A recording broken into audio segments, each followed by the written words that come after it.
Best varicose veins చికిత్సనే పొందండి. నొప్పి లేని చికిత్స కోసం సంప్రదించండి ఎవిస్ హాస్పిటల్. నమస్తే రమగారు. నమస్తే జయ. రమగారు, ఏదైనా ఒక మంచి స్టోరీ చెప్తారా? సలహాలు సంప్రదింపులు చాలా అవసరం అండి. కాదు, ఈ రోజుకి చాలా అవసరం రమగారు. ఎప్పుడు అవసరమే జయ. అవునా కాదా?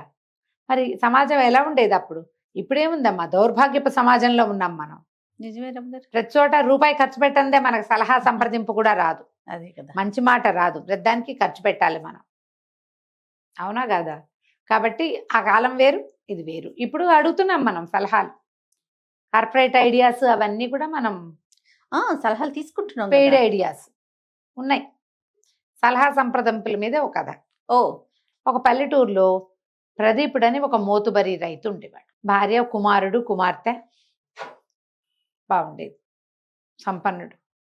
అయితే వేరే ఏదో ఊరు నుంచో లేదా ఒక పట్టణం నుంచో, చిన్న సైజు పట్టణం నుంచో వీళ్ళ పెద్ద సైజు గ్రామానికి కుటుంబంతో సహా తరలొచ్చాడు కుముదుడు.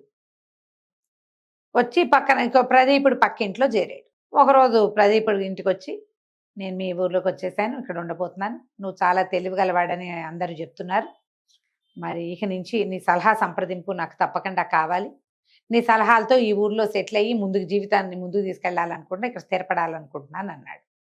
పకాలను నవ్వి ప్రదీపుడు ఏమన్నా, నేను సలహాలు గిలహాలు చెప్పను, ఎవరి పద్ధతి ప్రకారం వాళ్ళు వెళ్ళాలి ముందుకి, నా రకంగా నేను వెళ్తా, నీ రకంగా నువ్వు వెళ్ళు, సలహాలు అవి నేను చెప్పను అన్నాడు. కుముదుడు అన్నాడు, దాందేం పోయింది, నీకు సలహాలు నువ్వు చెప్పకపోతే నేను చెప్తానుగా అన్నాడు. పక్కపక్కన ఉంటున్నావు, ఆ మాత్రం చేదోడు వాదోడుగా ఉండాలిగా, నీకు సలహాలు సంప్రదింపులు నేను చెప్తానన్నాడు. అంటే దానికి ప్రదీపుడు ఏమన్నాడు, నేను ఇతరుల సలహాలు కూడా తీసుకోను, నేను ఏనాడో ముగించుకున్నా, ఎవరికి చెప్పను, ఎవరి దగ్గర సలహా తీసుకోను, నా పద్ధతి ప్రకారం నా జీవితం నేను ముందుకు తీసుకెళ్తా, నాది నేనే ఆలోచించుకుంటా, బలువో సులువో, నా కష్టమో నిష్టమో నేనే పడతాను, అంటే నువ్వు వద్దన్నా నేను మానలే అని అన్నాడు కుముదుడు.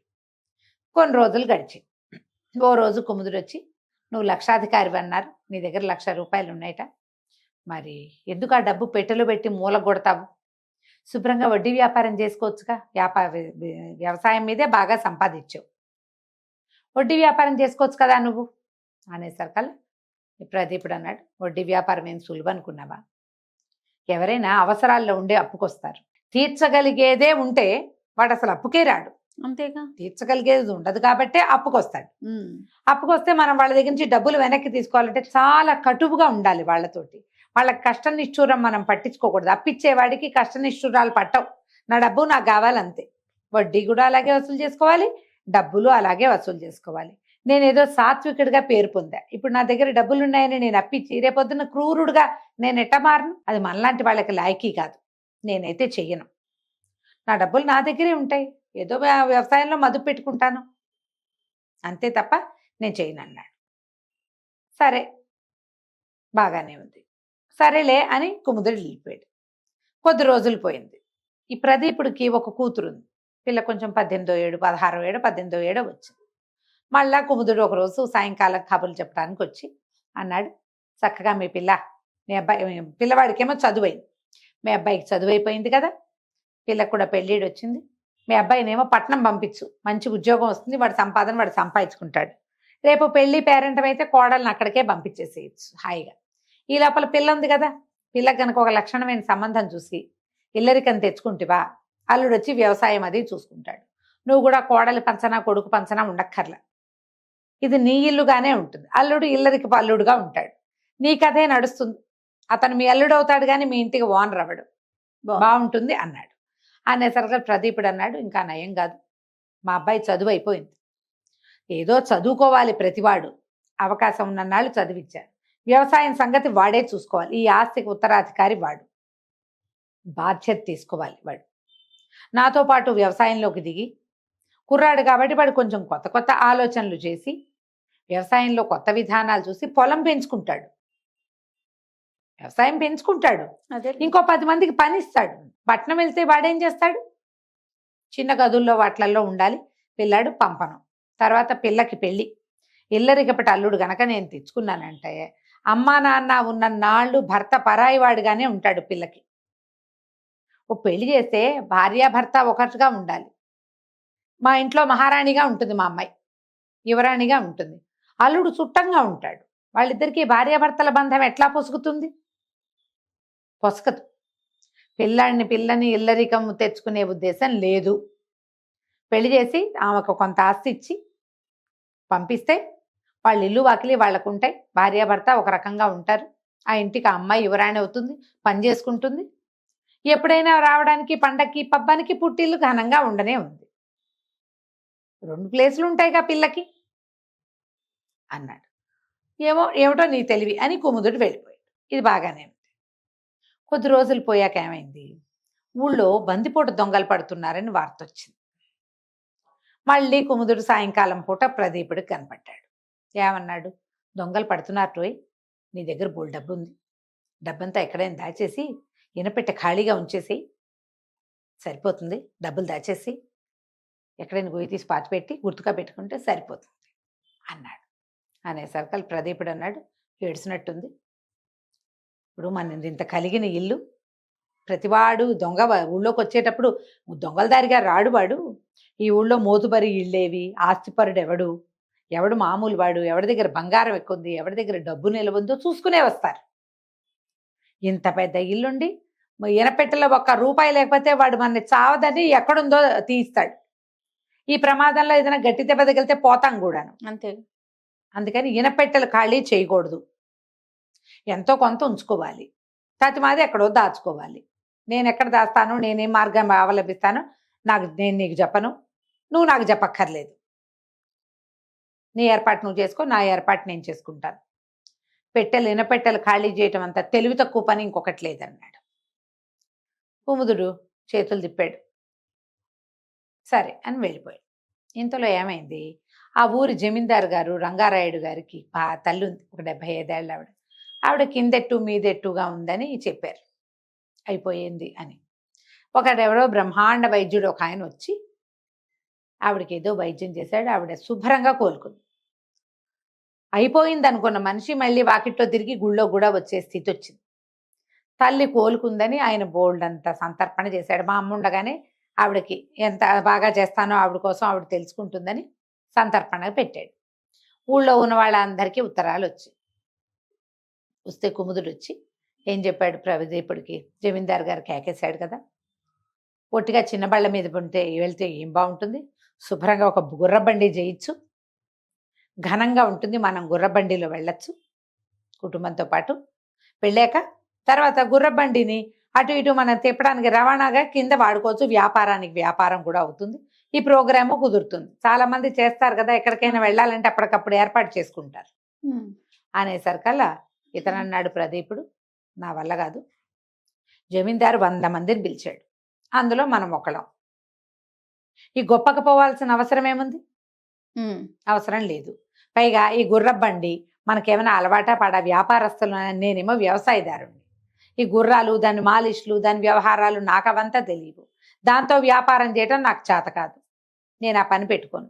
ఆయన పిలిచాడు కాబట్టి వెళ్ళొస్తా, సామాన్యంగా వెళ్తాను అనేసరికల కుముదుడు చిరాగ్గా అన్నాడు, సామాన్యం అంటావు, నువ్వు వెళ్తే మరి ఆడాళ్ళని ఎట్లా తీసుకెళ్తాం, మన దారిన మనం వెళ్ళాలంటే మీ ఇంట్లో ఆడవాళ్ళని తీసుకొస్తామేమో, నేను కూడా మా వాళ్ళని తెద్దామనుకున్నాను, నువ్వు మరి ఇట్లా అయితే ఎట్లా అన్నాడు. అనేసరికల్ నేను అసలు మా ఆడవాళ్ళనే తీసుకురాను, మా పిల్లని అక్కడ నలుగురిలో చూపించే ఉద్దేశం లేదు నాకు, నేను ఒక్కడనే వెళ్తా సింపుల్గా, ఏదో జమీందారు గారింట్లో ఇవ్వటానికి ఏదో బహుమతి తీసుకుని వెళ్ళొస్తాను అనగానే కుముదుడు విసుక్కున్నాడు, నువ్వు మీ ఆవిడ్ని పిల్లల్ని తేపోతే నేను కూడా తేలేను, మా వాళ్ళని కూడా తీసుకురాలేను, నువ్వు ఎప్పుడు ఇలాగే అంటావు, మీ ఆవిడ రాకపోతే మా ఆవిడ రాదు, నేను నీతోటే రావాలి, సరే పదన్నాడు.